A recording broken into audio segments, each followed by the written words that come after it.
Salutations everybody, it is Matty here today, and I got to play Avatar Frontiers of Pandora early. A big shout out to Ubisoft for the digital opportunity. They did have an in-person event in Sweden, but I'm still working with my physical therapist to get my balance right and everything, so I haven't been able to travel on a plane. Fortunately, they had an online opportunity, so I was able to check out the game. And ladies and gentlemen, I actually walked away with some pretty positive thoughts on this one. When Avatar Frontiers of Pandora first debuted, I was impressed by the visuals, and I was curious how the gameplay would add new wrinkles to the experience because it looked a little bit akin to Far Cry. And so now getting about an hour and a half, 2 hours of hands-on time, I got some positive thoughts. So we'll see if it lives up to the hype when the game actually comes out on December 7th. But right now, feeling pretty good about things and looking forward to also Star Wars Outlaws if this is how Ubisoft plans to handle IP like Avatar. So ladies and gentlemen, if you're new here and you're into previews, reviews, we try to do them all, consider subscribing. With that said, with this preview, there were only certain things I can show you. I was able to capture all of my own gameplay, which is what you're going to be watching on screen the entire time.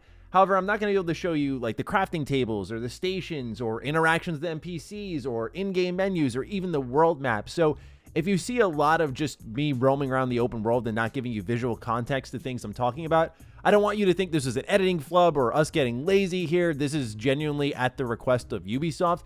I can say that my experience with all of these systems were totally fine. Nothing seemed broken or off. Perhaps they're waiting to finish things with the final touches on UI. These can change pretty late in game development, but I just wanted to make sure I was transparent at the front of the video and made sure you're aware that there are certain things I cannot show you, so you'll have to use your imagination as I break down certain parts of the game, unfortunately. I wish Ubisoft didn't do this, but I'd rather communicate it here and now so you just know what to expect for the rest of the video. Let's start off with the visuals because I called it out pretty early on. This game is beautiful. I was streaming through Parsec and not getting the full fidelity of the game, but looking back at the footage that was captured, oh my god, vibrant, incredible draw distance. This world is awe-inspiring, which is something I've always applauded Ubisoft for. Even with Assassin's Creed Mirage, which I wasn't a big fan of, I said the way they build their environments, the way they build their worlds, they feel so lived in, and this one just feels like endless and open and invites you in. So I was really big on the visuals, which many of you know I'm more of like the artsy-fartsy dude. Like art style draws me in a lot more than just pretty visuals with lots of color splashes, but this one was doing the trick because that's kind of always been Avatar, right? Like this world has always been heavily splashed with color, and so this really fits the way Ubisoft builds their world. So yeah, it just kept pulling me in as I climbed the next vista, as I flew above with my Ikran. This world, you just want to explore it. It's fantastic looking. But what about the game that you play? You know, there are plenty of good looking games out there nowadays. So what about the game you play? It is the Far Cry formula, but it's been mixed in with a couple of wrinkles so far that I think help set it apart. But if you like Far Cry, you're going to love this, I think. Now, you may recall my review of Far Cry 6 was pretty scathing. I was very tired of the formula there. And I think that's the biggest takeaway I have here is that it feels like they finally just shook up the Far Cry formula a bit, where not only are we getting away from the narrative sensibilities, since it's a completely different franchise here, where like Far Cry just couldn't help itself but have like, let's burn down a plantation like we did in Far Cry 3. They just kept running back things from Far Cry 3. This, because it's a different IP, has to separate itself not only by gameplay, but also by mission identity. So you'll be doing things like hacking mini games. You'll have this little gun that you can use that can hack giant mechs, and you can deactivate them to open up weak points and take them out. You can also use this to solve little puzzles, little more interactive in-world puzzles. So I like that type of stuff, but I think the Ikran is the big separating factor here. So you can jump on this thing whenever, almost wherever you want. Like I was infiltrating this oil rig, and I managed to just hop off a rock and get on it and fly up to the top of a building and jump off and continue a firefight. Like this game does have a sense of freedom that I think is pretty cool, but the best feeling was when I was flying way above the clouds and I'm getting into firefights with vehicles in the sky and just wiping them out. You feel like a bona fide badass. And so I got to say the Ikran is a game changer, but it also feeds into the visuals I was talking about, where when you jump off a cliff and you're flying and the music kicks in, Ubisoft has a pretty good feel for it, where I'm not like the craziest Avatar fan, to be honest. Like I saw the first movie 6, 7, 8 years late, like somewhere in that range. I saw it in the 2020, so I saw it extremely late, and I was like, okay, that was pretty good. I haven't seen the second one yet, but I was interested in the game, and now I'm like, oh, okay, I see what's special about this world. It's pulling me in more and more. So again, Ubisoft really has something here when it comes to using the Ikran, using the visuals. It does draw you in further, but the Ikran is definitely like the separating factor here, because you can just go up and get into firefights. There are activities in the sky.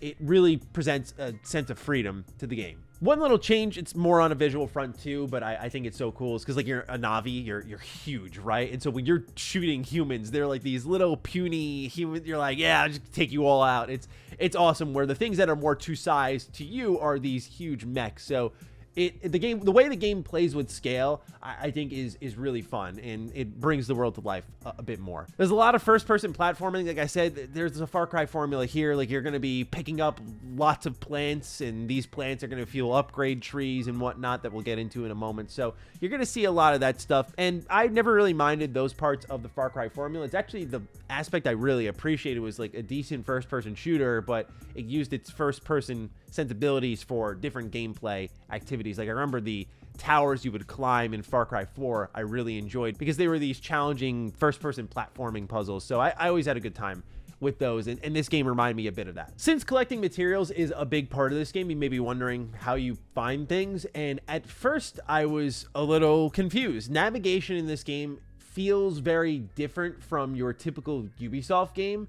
and it's strange because the structure is similar. Like, every Assassin's Creed game has the guided exploration and the no guidance at all. So you could just find your way to every quest without any help from Ubisoft.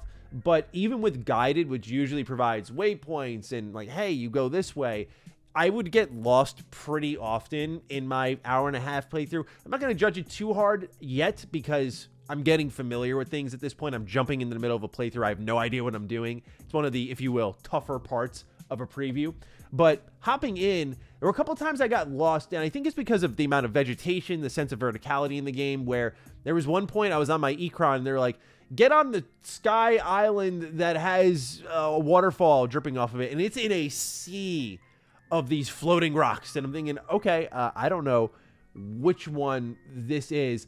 And it wasn't until a Ubisoft representative actually had to hand point to me where to go. And I've normally not had those issues in games before, and Ubisoft is usually very good with visual direction on like, hey, this is where you go. So I'm not going to overreact to it yet, but even when I went back to like the Navi home base and I had to find where the leader was to turn in my mission, I was going up and all over the place. It was a little bit easy to get lost because of how many layers there are to each location. It's not something that should scare you from the game, but it's something you just need to be aware of if you're thinking of picking this one up, is that, yeah, the exploration, even in guided, can get a little confusing at times. Otherwise, the gameplay feels really fun. Like, I have to say, I enjoy the mix of stealth and aggro gameplay, I guess you could say, where I would have my bow and arrow out. You could have like different arrow types for different situations. Of course, I'd use a normal arrow if I wanted to ensure I stayed quiet.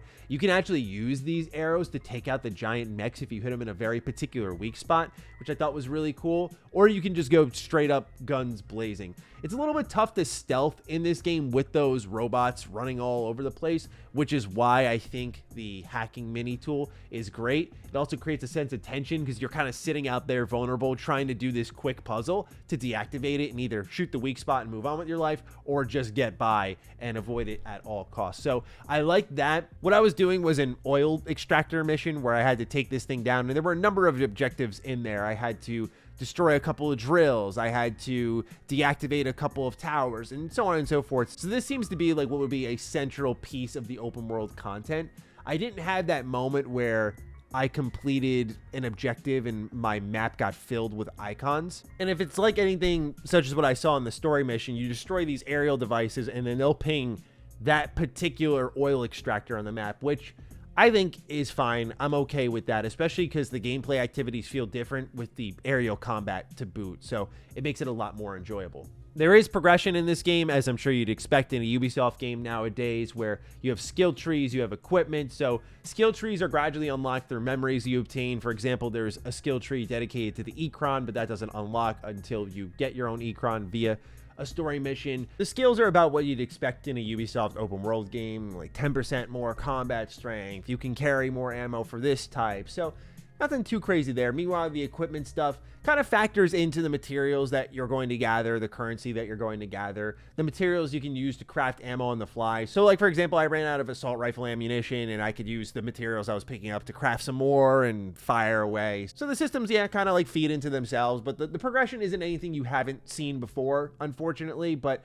I do like that at least the Ikran has its own skill tree, which makes that part at least a little bit more distinct, where you can unlock a barrel roll, for example. You may be wondering about the story, because if the gameplay is very familiar to Far Cry fans, then this is going to be the separating factor. Unfortunately, I don't have too much to offer on that front, because the demo that we had, you would play a quest and then it would split off with a text box kind of explaining what happened in the meantime, and then push you ahead to another area in the game. So it hopped around a bit, where I didn't really have a grip of what's going on beyond the human Navi conflict, which was occurring. So I don't have any extra details on that. Given what I experienced in Assassin's Creed Mirage, in all truth, I'm not really holding my breath for an incredible narrative here, because I find that Ubisoft's writing has been kind of letting me down more and more and more over the years, where I can't remember outside of like the Ezio trilogy, the last time I went like, that's it. You guys got it. So I'm not really holding my breath here, but yeah, I wasn't able to really take in too many details. Did get a feel for the cutscenes, of course. Much like Far Cry, it's all played in first person. I will say, for those of you who had a pet peeve like me, it's something I called out in my Far Cry 5 review. Sometimes you don't feel like a human character, or in this case, a Navi character. By the way, the Navi you can customize. You couldn't do it in this demo, but it's something you can do. You didn't feel like someone standing in the scene. You could tell you were a cameraman in a mocap studio, the way you got awkwardly close to people, the way you silently approached people. It was just strange. With your character being voiced, it gives you a sense of place in the cutscenes, so it adds a little bit more there, but also the way the camera work is done removes some of that element that was something I was super critical of. I knew it was a nitpick for most people, but there were folks like me who were like, I just feel like I am watching action in a mocap studio and not a legitimate video game cutscene. So right now, I'm not getting those vibes here, which is something I always look for in a Ubisoft game, because they and Immortals of Avium brought it back a little bit too, have been the most guilty parties of it. So overall, yeah, those are my thoughts on Avatar Frontiers of Pandora. If you were to ask me, like, should I be excited? I would say, yeah, if you had this one on your wish list, there was nothing here that indicated to me that you should be concerned. I thought it was a fun time, actually, which was kind of crazy to experience when I was just coming off of AC Mirage. We had this preview a couple of weeks ago at the time of this video going out, so I've had a lot of time to think about the game, and I was like, yeah, you know what, I'm really looking forward to that. And it was encouraging to see how they were handling this, because if I were to pick between the two, the game I'm looking most forward to from Ubisoft is Star Wars Outlaws. Like, I have wanted a Star Wars open world game for a while. I do have faith in Ubisoft and open world design still, so I'm very excited to see how they take that one on.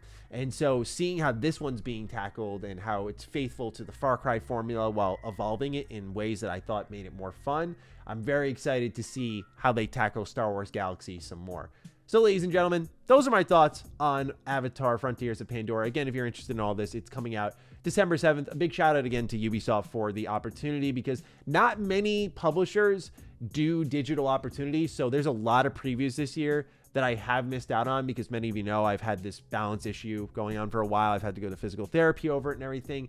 And so I haven't been able to travel on a plane or anything at all. And it's been a pain, but to be able to participate in this and be able to bring you all coverage, it's the thing that's most important to me. So I just appreciate Ubisoft hooking myself up and many others with a opportunity like this, where we couldn't go to Sweden, so got to play it here. Anyway, ladies and gentlemen, looking forward to your thoughts on the game. Let me know what you think about everything I had to share. And with that, take great care of yourselves, and I will see you in the next video. Be sure to follow me on Twitter, follow me on Instagram. Those links are in the description down below. And a big thank you to all the patrons, all the members, who continue to support the heck out of the content here. Stay sexy, stay active. I love you all. Peace.